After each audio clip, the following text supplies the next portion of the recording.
Hi, welcome to The Working World. I'm Karen Mendez. And I'm Jamie Lingham. And what an amazing episode we have for you today. We have Natalie Britt, who is the Director of People and Culture from ANZ Hayes. JB, wow. Yeah, I think that the great thing about this show with that was, she's in recruitment. She's in boots on the ground. She understands what it's like to be putting workers into client sites. I mean, recruitment is busier than ever, which was a bit of a shock to me. There was a lot of really great takeouts, a lot of initiatives that are going on that I don't think we've covered off, in the show to date. Talking about lift and shift, making sure that they've got backups for 14 days out if people do come into close contact with COVID. Job splitting or company splitting. So there's just so much in it. Yeah, and I think the beauty of this is particularly, like you said, she gets to see so many different industries and the initiatives across all those industries and how they're helping support that staff that have to be on site. Those boots have to be on the ground. Yeah. So I guess for me, one of the big takeaways and one of her call outs, and which I loved, was completely confident, was have a good EVP. At the end of the day, nothing else matters pretty much. Exactly. Yeah. No, exactly. Yeah. All right, guys, we'll enjoy, and a good one for you to get some takeaways from. Take care. No worries. Hi, Nat. Welcome to The Working World. Hi, Jamie. Look, it's going great. I'm still working at the back of my kitchen, so all is good. It's the new normal. Your office looks amazing. I tell you, the big trap I think for working from home is avoiding the fridge. I don't know about you, but I'm a constant snacker. You need to be disciplined. Let me tell you that. Yes. Nat, welcome to The Working World. Thank you. Yes. It's lovely to have you on board, and I'm really looking forward to today's discussion, especially because you and I, have spoken briefly before around some of the challenges of those industries where, I guess, for a use of a better term, boots on the ground is still required. And I know a lot of our recordings previously to date have looked at mobile programs of work, remote working, future of work. But I think we need to stop and acknowledge those industries that are challenged and continue to be challenged on this never-ending pandemic in relation to still being able to service their clients or service delivery around getting their people on site. And so I'm really looking forward to getting started. So I might just jump in if that's okay with you. Yeah, let's go for it. Yeah. So I wanted to know, with your experience across a number of organisations, the Convention Centre and now with Hayes, how have you seen organisations that rely on having their people on site in person pivot their business models or adopt service delivery changes to meet the demands of their clients and products? Yeah, it's an interesting question because, like you were talking about before, not all industries can completely shift to a model of remote working, working from home. There are jobs, particularly in the industries around trade and the industries around hospitality, that just cannot do their jobs from home, right? So when we look at the stats in Hayes and the amount of temporary staff we're still, delivering for our clients, there is a need to still have people on the ground and have people operating in the offices or even in the mining sector or even banking. Funny enough, banking still requires people to be on site. So the way in which they've had to shift is, obviously there's this new world of hybrid, so being adaptable to the new technology platforms that allow those jobs that can use technology as a way to connect and engage and do their job. But when you've got jobs like culinary and food and beverage and the hospitality sector in particular, you need people to still deliver that service on site for clients that will still come into those venues and require, whether it be takeaway or whether it be some level of service that is required face to face. So what we have to do is adapt to our style of service, in the sense that we need to have really strong COVID safety management plans plans to allow people to come back into work, because the health advice does say if you cannot do your job, you can go into site, provided that it is safe. So having really robust safety management plans has been crucial. The increase of work health and safety frameworks, the need to make sure that we are adapting to the social distancing measures, using space in a very different way, and the environment which we operate in needed to be shifted and re-looked at. And I think also the fact that if you cannot find jobs for those people to do, and literally there is no work, it's about relocating those people into different jobs. So it's the diversification of skill, it's putting them on mobilisation projects that you wouldn't typically see someone doing in that particular trade. So it's about the adaptability of skill and being able to still retain those people, because we know that at some point this will end and there will be a war for talent, and we'll still need to have people doing those jobs back again. So just on that, Nat, I mean, I, like probably a lot of other people, have had a time in hospitality, and I know that a busy kitchen is you're up against each other, you're sort of slipping past. What sort of things are you seeing as far as initiatives? How are businesses, how are boots on ground businesses actually making sure that they still maintain social distancing but in a busy environment?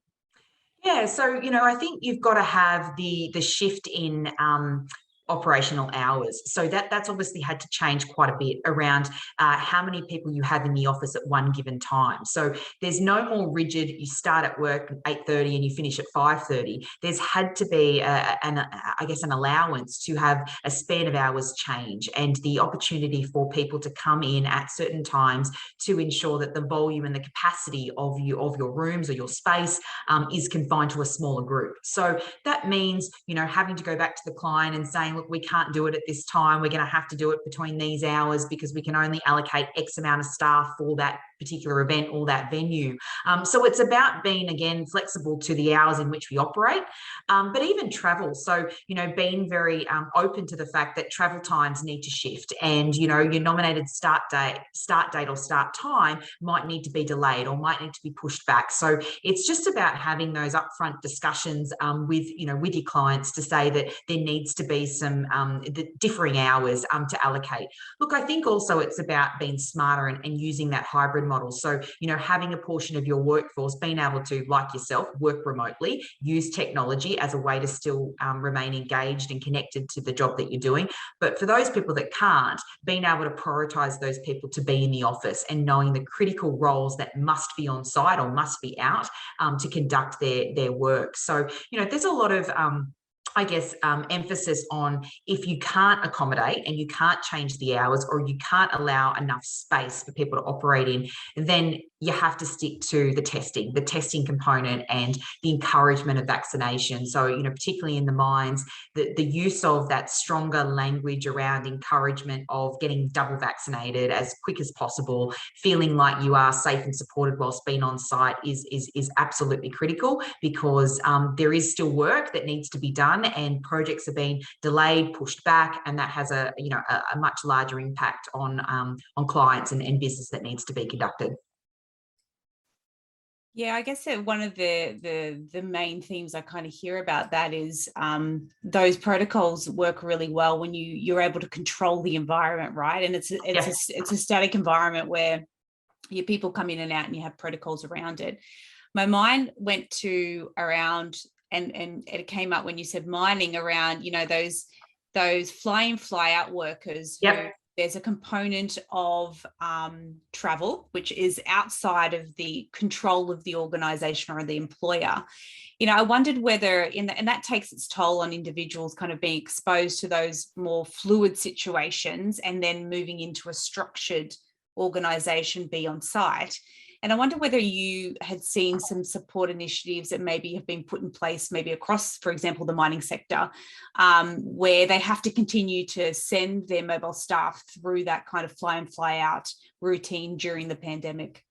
Yeah, and look, to your point, that doesn't stop, right? That is considered essential, and there is still a need for that FIFO process to occur. And I think that the main thing is being able to give plenty of notice of when those projects take place, so that families and those individuals can make the right, arrangements for themselves, but also for their families around how they navigate the isolation protocols, the close contact potentially, and being able to really understand what is required prior to going onto the job.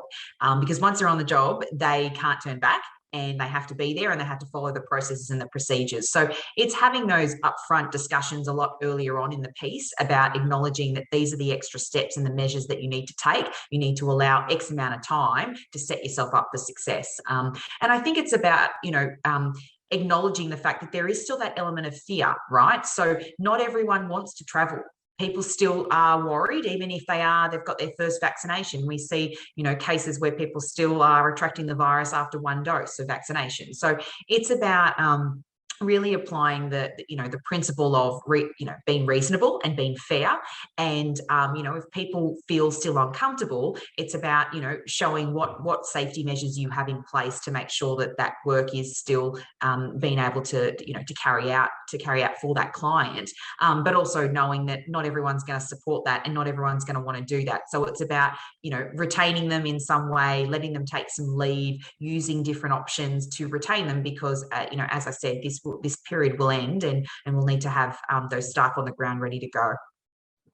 I mean, you're right, Nat. It's such a juggling act, isn't it? I mean, balancing act, not juggling. It's a real balancing act. How do you balance through the mental health issues with productivity? Because obviously, by the sound of it, if these projects can't be have the maximum number of staff, then obviously it's going to mean that they can't achieve so much within a specific time. I think you make a really good point on the education and notice. I suppose, have you got some examples of clients that you've really seen come together and do this really well, and maybe just share with our listeners of what the best practice things that you've witnessed, with this teamwork and the education and the notice? Yeah, look, I think it does come down to the training programs that you run in this period, right? So there needs to be an emphasis on constant training, learning and development programs that educate our staff to be open-minded to, lift and shift and have different ways of working, and, be agile, while still understanding that productivity and performance doesn't go away. So we take the example of our temps in Hayes. They're going onto mining sites. They're going into, operations that require them to be on the job, not working remotely. So, you need to be able to set them up for success around, what training do they need before they get on site, what safety measures and procedures they need to be following. You need to also give them the resilience, and that comes down to the mental health. What support services are you, giving them in that respect, to make sure that they are still connected, they do still feel like they've got one team behind them if they do struggle, particularly if they're told, they're getting on a job. And we've had instances where our temps have shown up to a mining site, and then they've been said, that there's a COVID case and they need to go home, right? So how do they deal with that? Do we pay them? Do we stand them down? Do we keep them retained? Do we demobilize them into another job? What does that look like? So, it is a juggling act, Jamie, and it's one that no case is ever the same, particularly how you manage the clients as well, because the client's expectation is that even if there is a case or, there's a short delay, they still need the job to continue. So, do you again try and find other safer ways to make that happen? Absolutely. So I think training is a big part of it. Having, flexibility around your staff and your casualisation and of your workforce needs to continue. You need to have greater volume. So as I said at the start, we've increased our volume of temps because we know that potentially we could have temps that are out for 14 days isolating because they're close contact. So we need to have backups. So I think the best companies are having more staff ready to go if those worst case scenarios happen. We're also seeing the mobilisation projects take place to retain staff. So in the hospitality sector, you've got people who still need to be retained, like chefs, like food and beverage managers, that aren't getting enough work. So allowing them to do multiple jobs so they can still maintain an income, and being flexible and amenable to that. So there's lots of examples where companies are really going above and beyond to let their employees, do things that they normally wouldn't be allowed to do in a normal setting. But, we're all still learning, and we're all still trying to navigate this very uncertain and unstable world that we operate in. Yeah, you raised an interesting point around cross training, and Nat, I've seen you speak before in relation to this subject around some really innovative ways that you've led around taking staff during pandemics and kind of repurpose their skills in ways they probably never thought they were going to do. But I wonder whether that's obviously one challenge that organizations are seeing, and they're thinking outside the box around how to do that. I wondered whether you could talk to us about what are some of the other, I guess, either new or still enduring challenges that organizations are facing when it comes to overcoming and providing support to their mobile workforce. Yeah, look, and I think there are lots of innovative ways, right? And we talk about the mobilisation projects and the flexibility and the shifting of hours and, being agile. But I think, there is still an element of social interaction being impacted around social isolation, people feeling disconnected from the organisation, people feeling that the use of technology still doesn't give them the support that they need, particularly when they're out on site and they've got boots on the ground and they're on their own. What can you be doing around communication and still engaging and motivating your people? So, I think that's going to be a constant challenge. You still require face-to-face interaction in some of those industries, particularly in the hospitality industry, where, it's you can put them on a mobilisation project, but it's not what they love to do, right? They're passionate about the field and the specialist, activity that they perform, and they can't do that. So, how do you engage them? I think there is still that challenge for companies to retain their staff. And I think that if there was work elsewhere in their same specialism, they would jump, right? So there's a fear of, turnover increasing and, having attraction issues even. I also think that there's still that fear of putting people in danger, because we know that as an outsourcing organization where we're putting temps in those mining sites, you never know 100% that their COVID safe plans are watertight. You never know whether their practices are, to the standard that your organisation is. So it's always you've got to have that balancing act where you are still dealing with an element of risk, and therefore your temps may feel that way, or your contingent labour force may feel that way. I think having to isolate and for that 14 days is quite difficult financially for people, but also just, being able to have to regularly test, that's not easy for people. So that's still a constant challenge for individuals. I think there's an increase in workers' comp claims as well, not just from a physical point of view, but also from a mental health point of view. So we talk about the stress that COVID and the pandemic has obviously given a lot of people. So how do you provide the right support mechanisms for those people that are obviously struggling around, stress claims in the workplace, and how do we manage that moving forward? I think there's also that resistance of a portion of team members or employees that still don't want to get vaccinated, right? We still have a portion of people, and we've got to really be sensitive around, encouragement rather than it being mandatory in a lot of organisations. We don't have all industries mandatory for vaccination, so we have to be flexible. And there is a challenge there around, well, if one client wants everyone to be vaccinated, but you as the client or the company that employs them doesn't require that as a mandatory component. So it's juggling that. And I think the new legislation around casualisation in the workplace. So the use of casuals being regular and having to convert them to permanency is also proving challenges for organisations, because before they would just typically use casuals and not feel like they would need to convert them to permanent. Whereas now the legislation has changed and it becomes a lot harder for us to use casuals on a regular basis. So having to navigate that is also troubling. I would say that the interstate travel and the FIFO arrangement is also still a challenge. We still have restrictions where people can't travel unless it's essential. So there is that delay in projects. There is that delay in potential productivity. So we're starting to see that even though there might be essential people able to work and travel and fly, there are others that still can't do that. So that has a cost implication around, the fact that we don't have everyone operating at 100% capacity still at this point. Something you mentioned there around the mandatory vaccinations. Obviously, that that conversation is coming, I think, to a head, so to speak, at Yeah. a national level. Yeah. And we're seeing that play out in lots of weird and wonderful ways.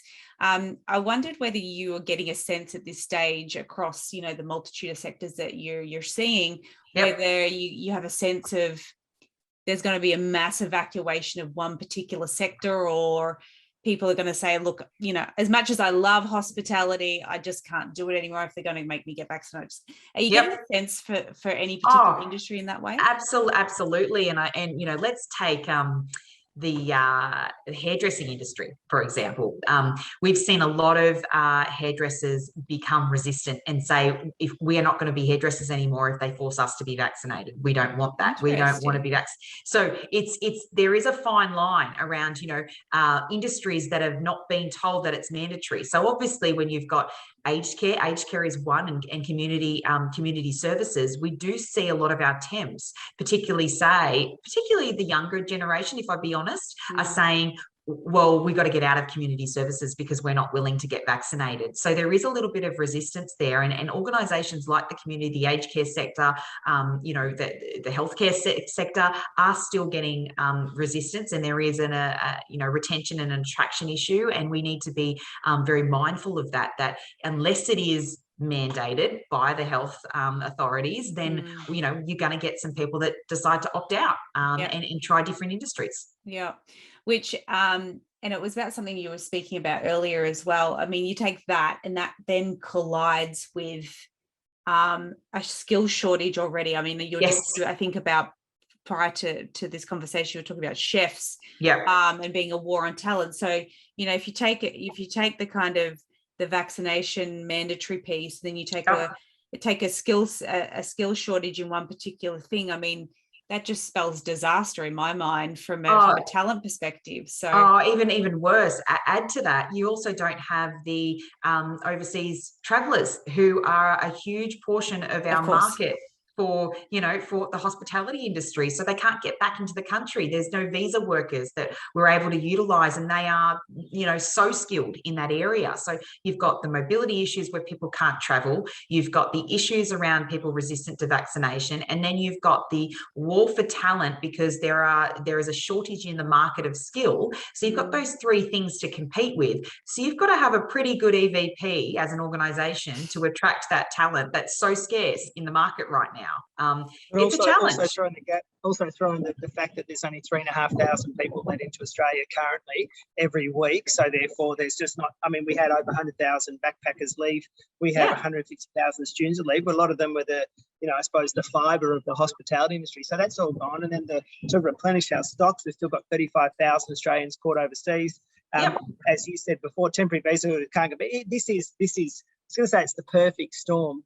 But you know, I'm not sure if it's perfect by any stretch of the imagination.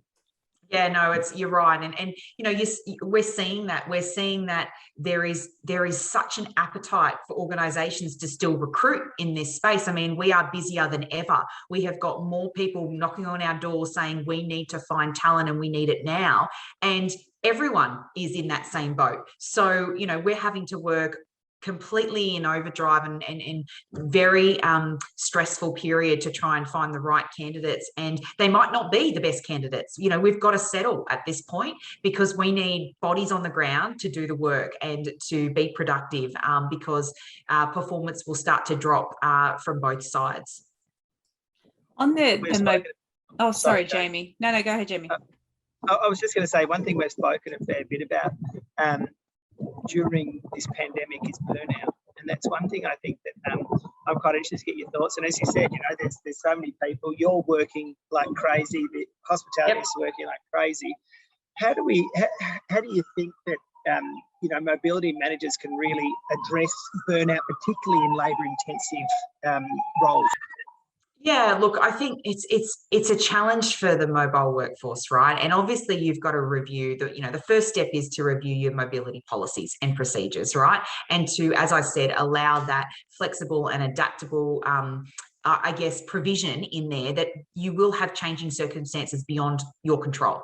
So you need to allow for a contingency plan for that. And that may mean a we used to have in the hospitality industry, a mobilization B team where they would be deployed if potentially your A team couldn't get off the ground, right? So it's about having a backup, and it's about having, I guess, a strength and a buffer to what you already have in place. And that may mean more investment, more time, more money, but you need to start thinking about that, because like I said, it's out of your control. And so the more you have around contingency and around flexibility and to allow for those unforeseeable circumstances, the better.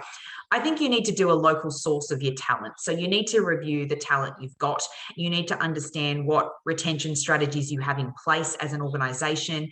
Do you have a strong EVP? Do you have a strong reward and recognition program? There's a lot of talk around recognition and the fact that people want to feel like they're still valued and they still have purpose in their job. So it's more than just the job, and it's more than just the salary. They want to make sure that they're in an organisation that focuses on their mental health and their well-being. And so do you have well-being practices and I guess initiatives in place to make them feel supported during this period? So mobility programs need to make sure that they are more attractive, they offer more benefits, they have still an opportunity to travel off site, but when you do travel off site, they need to have strong procedures and safety mechanisms in place. Yeah, it's interesting because sorry, the perfect storm is still swirling around in my head. It's a great term, but I kind of wondered whether you were ahead of trying to get in front of this kind of perfect storm scenario.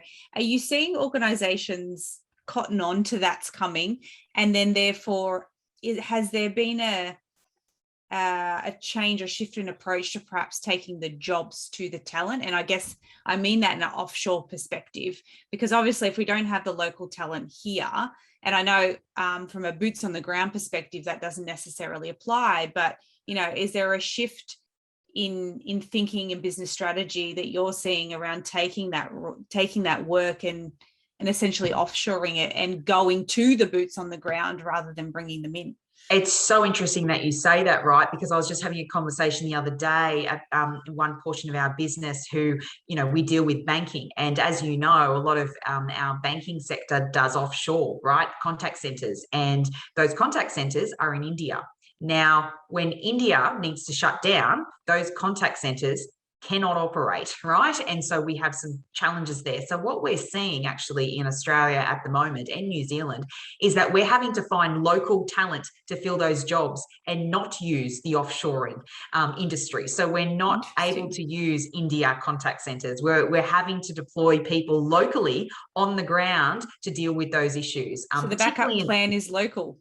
Correct. Yes. Interesting. Okay. Yes. So it gives a very good opportunity for us, particularly in the recruiting world, to show, our local organisations like CommBank that maybe we can do it. Maybe we can do it locally, as opposed to, we need to show the benefit. We need to show the service offering and the value add piece, because we might not get back to that offshore strategy of deploying contact centers all over the world, where we're, if we can do it here in Australia, we can do it. But again, there's that war for talent, and we've got to make sure that if we're going to do that locally, we're able to source those people very quickly.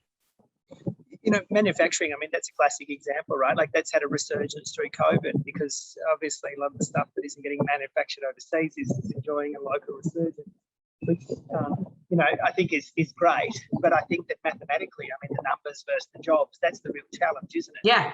But one thing I was curious about, you spoke before about offering more, so give, more concessions and more benefits and more recognition, and I'm thinking more things like do-to days, which who doesn't love a do-to day, right?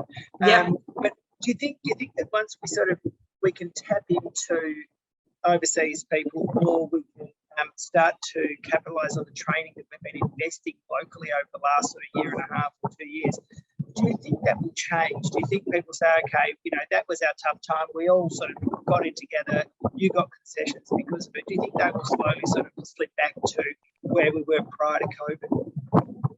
It's, I would say that we will never get back to how we operated pre-COVID. I think that gone are the days where we are going to go back to how it was, and the use of visa workers, the use of offshoring. I think that it's too risky, and I think it's going to be risky for quite a while, right? So I think people need to accept the fact that we're never going to be what we were before, and so we do need to make sure that those interim measures become now long-term measures around how we make things happen locally, and how we reskill and retrain our current workers. And I think that's really important, particularly around the mining sector and the manufacturing sector. We need to be finding that talent a lot earlier. We need to be tapping into the schools. We need to be able to attract those people to those industries and get them to start learning and be educated, so that we have more of the talent in that pool to draw from. And I think that's the key. We need to be doing things now versus looking at, we'll go back to how it was prior. We may never go back to how it was prior.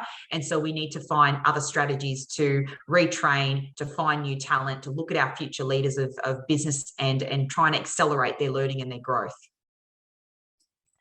Yeah, I think you've hit the nail on the head there, Nat, around, and it's funny, like from a human nature perspective, around watching how everybody's very optimistic around going back to the way it was. Yep. And then this slow conditioning around, oh, actually this interim is now actually reality. Yeah. Right. And so I wonder, bearing that in mind, what's your predictions? Because you obviously have got a really good crystal ball there, but what are your predictions around what the future is going to look like for, large, multinational global organizations, and I guess specifically for their mobile programs? And I'm kind of thinking around, the classic mining where, your FIFOs, but I'm also thinking about hospitality where, you would normally have, hotel managers that would kind of shift from hotel to hotel, and that would be part of their career progression. Has that changed? What does that look like for those organizations moving forward? Look, I think it's going to be harder to retain people. That's the reality, right? So we're seeing even now that even though things are starting to look more hopeful, you hear from big organizations that hire thousands of staff that they're still losing people in those industries because of the instability and the fear of the unknown. So I think it's going to be harder in the future to retain people in those industries. I think when the borders start opening up and we are still able to see the opportunities for visa workers to come back into our market, we will start to see that glimmer of hope again. But I think locally, people are starting to become a little bit more smarter, and they want to be in industries where there is that stability in the job market. And so I think we've got to be really careful about our retention strategies from a mobility point of view. I think there also is the up and coming trend of people relocating states, right? So, those FIFOs, they might not be FIFOs because they might move to those remote areas because it is cheaper and the cost of living is more acceptable for them because of the hit that they've had to take over the last 2 years with COVID, right? So, you might see a decrease in that because people are actually moving regional, they're moving states because the opportunities are not stable to move in and out of states, to travel quite regularly. So I think there's going to be a really slow transition back to all that mobility piece. People are dying to get out and travel again. Of course they are. But, they're also very conscious that the mechanisms in place at the moment around restrictions with travel and around the fact that you have to isolate, that's a big disadvantage for people to want to do that. So, again, you need to look at your mobility practices and your policies to make sure that, you do have a much more attractive scheme to want to keep these people, because it's not enough to say, oh, but, you'll be able to travel and you'll be able to go home 14 days and have time off. That might not be enough anymore, because that 14 days they're having to isolate, and that's not a benefit to them anymore because they can't do anything. Just talking about how people or companies have got to be a bit smarter, particularly with the local population. I think traditionally it's been a bit of not a struggle, but it is definitely been a conversation about people who are new entrants into the job market and people who are moving on towards retirement. You see that those two groups have been embraced more now, that the companies are more willing to invest and train, and willing to invest and put these people or retain these people longer in the workforce. Yeah, absolutely. I think there is an added benefit and need to hire people based on no experience. So I think the standards around, what essential criteria you have to be in a job anymore has loosened, because like we said, there is not people out there to fight for anymore because they're taken. So you need to be able to provide much more robust training programs when someone starts, that you've got to assume they've got no experience, and you've got to accelerate and have much more support around bringing them on board and seeing them and watching them grow. So I think that's a really true point, and a testament to what's happening in the market at the moment. We certainly do that in Hayes. We hire our associates based on no experience, and we have very robust training programs to support them accelerate and move through the ranks. And yes, that takes much more time, money, and energy in doing that. But we see that, if we have a very clear pathway for progression, we're going to retain those people because they get promoted through the training and the learning and development that they're offered throughout their time in Hayes.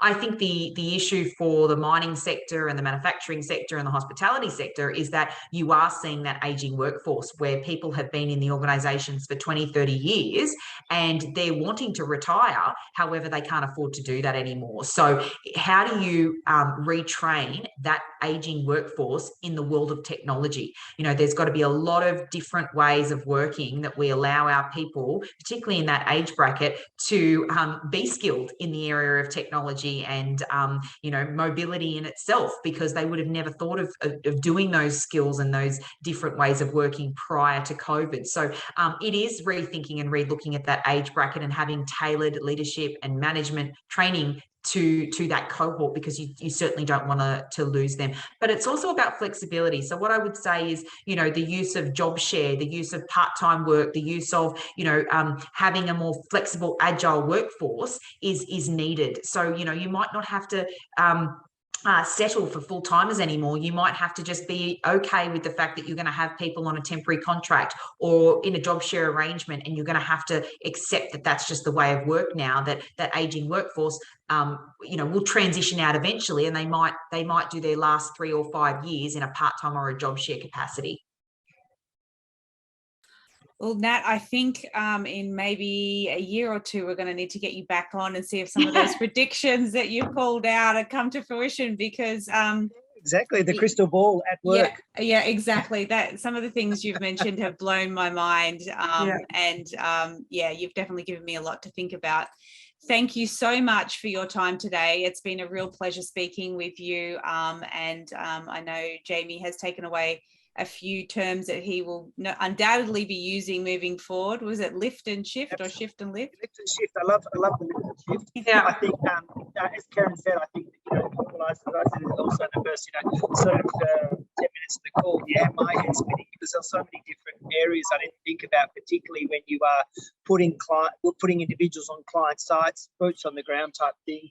The amount of checks and balances you need to go through to make sure that they're safe, but also cater for the fact that those ones who do get exposed to this virus, do have the downtime, and you have the backup for it. You have your B team, you have your understudy. Just made me think of those. Broadway productions, they have their understudy who comes in and that's right. Over. But it's been really insightful. Like Karen, I'd love to get you on in 12 months, and let's see, we can go through, tick off what you've got and what you've missed. Absolutely. But I'm sure it's all sounding pretty good. So thanks so much for your time. No worries. Thank you both. Take care. Enjoyed it. See you. Fantastic. Bye.